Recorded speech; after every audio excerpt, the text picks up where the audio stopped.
ऐसे अब आर्टिस्ट और एंकर्स, अब आप ये मेरी तरफ से बिल्कुल ये सीरियस समझ लो, क्योंकि बहुत हो गया। जब आपको घर वाले तमीज़ ना सिखाएं या आपके एथिक्स जो हैं आप उनको जो बेच खाएं कुछ डॉलर्स के लिए या कुछ मशहूरी के अगेंस्ट, तो I am gonna tell you once and for all. नाज़रीन, हकीम शहजाद आए दिन कोई ना कोई ऐसी हरकत करता ही है जिसकी वजह से वो बहुत ज़्यादा कंट्रोवर्सी का शिकार बन जाती है। और वही हरकत हकीम शहजाद को आकर इतना ज़्यादा बदनाम करती है कि बदनामी ज़माना बन जाता है, और कई बार तो वो हरकत गले पड़ जाती है और हकीम शहजाद जेल की चक्की पीसना शुरू हो जाता है। तो आखिरकार हकीम शहजाद जेल की चक्की पीस रहा है, लेकिन इसके पीछे का जो भयानक राज है, जो भयानक सच है, वो आपके रोंगटे खड़े कर देगा। क्योंकि हकीम शहजाद लोहापाड़ ने 5 शादियां तो कर ली, लेकिन फिर भी इसका जी नहीं भरा और किसी औरत को हरासा करने की कोशिश की, उसके साथ जबरदस्ती यानी कि एमएमएस बनाने की भी कोशिश की, जिसकी वजह से वो औरत शातिर निकली। वो कौन औरत थी और हकीम शहजाद लोहापाड़ के दवा खाने में क्यों आई, कैसे आई, क्या उसकी मजबूरी थी, और वो औरत अपना मुकदमा लेकर कहाँ गई। और एक बहुत इंपॉर्टेंट चीज के दानिया शाह जो कि डॉक्टर आमिर लियाकत की वाइफ रह चुकी, जो कि डॉक्टर आमिर लियाकत को दिन में तारे दिखा चुके हैं और उनकी जिंदगी का भी खात्मा किया था। दानिया शाह अभी कहाँ है? अभी सोशल मीडिया पर आपको देखने को नहीं मिलेगी। क्या दानिया शाह को हकीम शहजाद लोहापाड़ ने डाइवोर्स दे दी है, जिसकी वजह से 5वीं शादी हकीम शहजाद लोहापाड़ ने की, और 5वीं शादी के बारे में क्या इनकी स्टेटमेंट है वो भी आज की वीडियो में डिस्कस करने वाले हैं। इसके बारे में पाकिस्तान की बड़ी बड़ी सेलिब्रिटीज भी, जिनके बहुत ज्यादा जो मशहूर तरीन शख्सियत है, मॉडल है, अदाकाराएं हैं, प्रोग्राम होस्ट हैं, वो भी उठकर सामने आ रही है। इतना ज्यादा ट्रोल कर रही हैं कि पाकिस्तान की कोई और शख्सियत नहीं होगी जिसके बारे में इतनी ज़्यादा बड़ी बड़ी एक्ट्रेस उठकर सामने आती हैं और वो ट्रोल करती हुई नजर आती हैं, जिनका नाम है नादिया खान। ये सारे डिस्कशन करते हैं आज की वीडियो में। आपको रियलिटी बताई जाएगी जो कि बहुत ज़्यादा हैरानकुन है और आपके रोंगटे खड़े हो जाएंगे। वीडियो को लास्ट तक जरूर देखिएगा, और वीडियो की अगर आपको समझ लगे तो वीडियो को आपने लाइक करके नीचे कमेंट सेक्शन में एक अच्छा सा कमेंट कर देना है, किसी के बारे में भी कमेंट कर देना है, और चैनल को जरूर सब्सक्राइब कर लीजिएगा। तो बढ़ते हैं आज के इस वीडियो की तरफ। देखें नाज़रीन, हकीम शहजाद लोहापाड़ की पहले एक शादी होती है, फिर दूसरी, फिर तीसरी शादी हो जाती है, फिर आखिरकार हकीम शहजाद लोहापाड़ उस लड़की से शादी करता है जो कि पहले ही बदनाम हो चुकी होती है। उस लड़की का नाम है दानिया शाह, जिनके दानिया शाह के बारे में मुकम्मल इंफॉर्मेशन होती है हकीम शहजाद को, लेकिन फिर भी वो दानिया शाह से शादी कर लेता है। लेकिन मैं दानिया शाह के बारे में आपको थोड़ा सा रिमाइंड करवाता जाऊं तो दानिया शाह वही पाकिस्तान की मकबूल और बदनाम शख्सियत है जिसके बारे में आप जरूर जानते होंगे कि डॉक्टर आमिर लियाकत, जिसने पहले शादी की थी सईदा बुशरा से, उसके बाद शादी की थी सईदा तूबा अनवर से, जो कि खुद एक अदाकारा और मॉडल है। फिर आखिरकार भूल कर, गलती से ही होगी, बेशक उसकी पसंद थी और कम उम्र लड़की से, अपनी से तकरीबन 20-22 साल कम उम्र लड़की जिसका नाम है दानिया शाह, उससे शादी कर लेता है। और दानिया शाह का बैकग्राउंड भी आपको शायद बहुत ज्यादा हैरान कर देगा कि ये एक मिडिल क्लास फैमिली से बिलोंग करती थी, लेकिन जैसे ही डॉक्टर आमिर लियाकत की लाइफ में आती है, फिर डॉक्टर आमिर लियाकत की जिंदगी का खात्मा करना शुरू हो जाती है। फिर ऐसी ऐसी प्राइवेसी डॉक्टर आमिर लियाकत की लीक करना शुरू कर देती है कि डॉक्टर आमिर लियाकत पूरी दुनिया में बदनाम हो जाते हैं।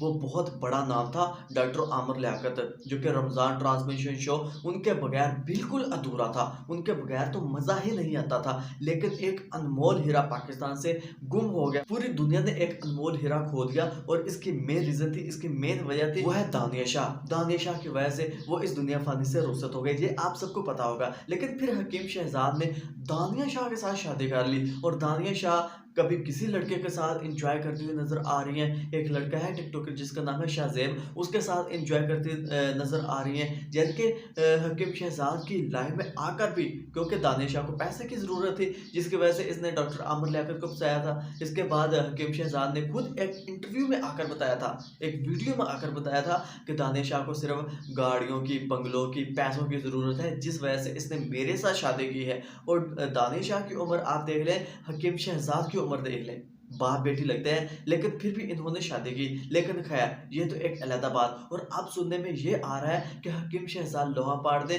किसी लड़की को, जिनके जो शादीशुदा, ऑलरेडी शादीशुदा है, उसको हरासा किया है, दवा खाने में आई है, उसके साथ जिनसी ज़्यादती करने की कोशिश की है। तो मैं आपको बताता चलूँ कि वो लड़की कौन है। देखिए नाज़रीन, उस लड़की का नाम है, उस लड़की तो नहीं, औरत का नाम है समीना। वो दुआ खाने में आती है, हकीम शहज़ाद के दुआ खाने में आती है कि मैं बेऔलाद हूँ, मुझे औलाद चाहिए, मुझे इसके लिए कोई दवाई दें, कोई मेडिसिन बना कर दें, कोई देसी मेडिसिन बना कर दें। तो हकीम शहज़ाद लोहापाट उस औरत को कहता है कि इसका तो कोई इश्यू ही नहीं है, हम तुम्हें अभी औलाद दे देते हैं। उस औरत को जिनसी हरासा करने की कोशिश करता है, उसके साथ ज़ोर ज़बरदस्ती करता है, लेकिन वो लड़की बहादुर होती है, वो खातून हकीम शहज़ाद की बातों में बिल्कुल भी नहीं आती और वो लड़की अपनी जान बचाकर वहाँ से निकल जाती है, इसके दुआ खाने से निकल जाती है। उस लड़की का नाम समीना होता है, जैसे कि मैंने आपको पहले भी बताया। लेकिन जैसे ही वो लड़की, बहादुर लड़की जाती है, घर जाती है, तो फिर वो अपने शौहर को जाकर ये सारा मामला, ये सारा वाक़या बताती है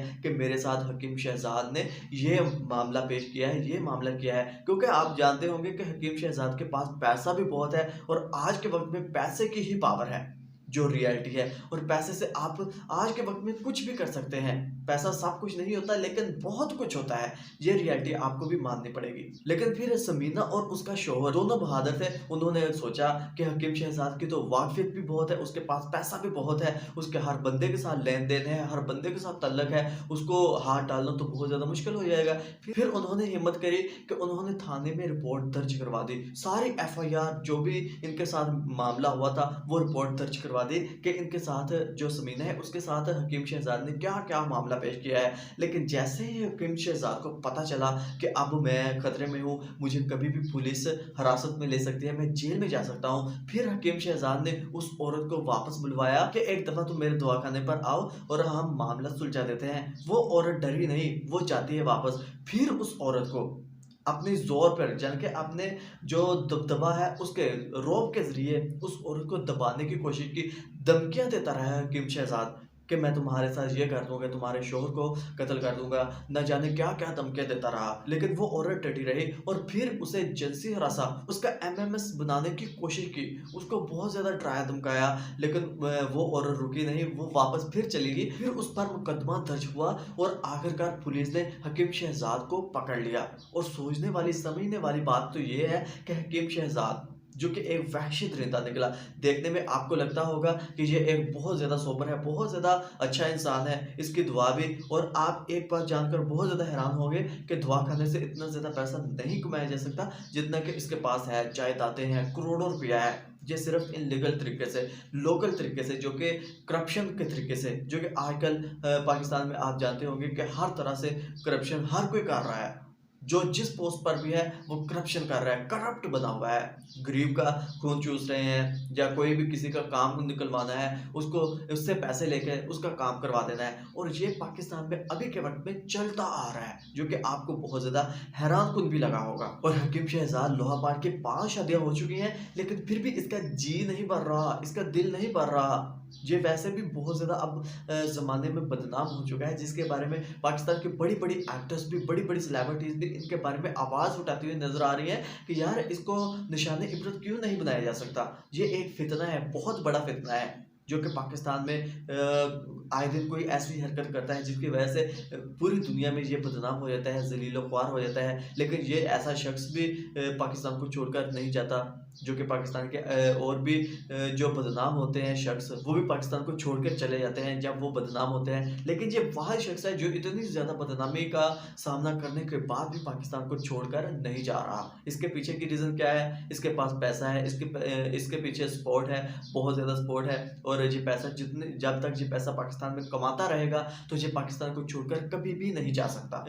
चंद दिन ये और रहेगा जेल में, क्योंकि ये पैसे के बलबूते पर, पावर के बलबूते पर और वाकफियत के बलबूते पर ये बाहर आ जाएगा, जो कि पाकिस्तान का कानून है। और पाकिस्तान में ऐसा ही चलता है, जिसके पास पैसा है, जिसके पास पावर है, उसको कोई खौफ नहीं है, किसी का भी खौफ नहीं है। पुलिस भी उससे डरती है कि न जाने ये हमारे बच्चों के साथ, हमारी फैमिली के साथ क्या करते हैं, और न जाने हम जैसे ही बाहर निकले ये हमारे साथ क्या करते हैं। और यही खौफ जो पाकिस्तान है, उसको कभी भी कामयाब नहीं होने देगा। अगर इंसाफ ना हुआ पाकिस्तान में, तो पाकिस्तान कभी भी कामयाब नहीं होगा। नाइंसाफ़ी के बलबूते पर कोई भी जो कंट्री है, वो फेमस नहीं होती, ना ही वो कामयाब होती है। लेकिन फिर भी नाज़रीन, हकीम शहज़ाद लोहापाट की जो समीना नामी खातून के साथ जिनसी ज्यादती है उसके बारे में आपकी क्या राय है, आपने नीचे कमेंट सेक्शन में ज़रूर बताना है। और इस जैसे इंसान के साथ क्या करना चाहिए पाकिस्तानी कानून को, क्या इसको भी सीसीडी के हवाले कर देना चाहिए या नहीं करना चाहिए? आपने अपनी सोने कीमती राय का इज़हार नीचे कमेंट सेक्शन में ज़रूर करना है। सो मिलते हैं बहुत जल्द, अपना रखिएगा बहुत सारा ख्याल और दुआ में हमेशा याद रखिएगा। अल्लाह हाफ़िज़।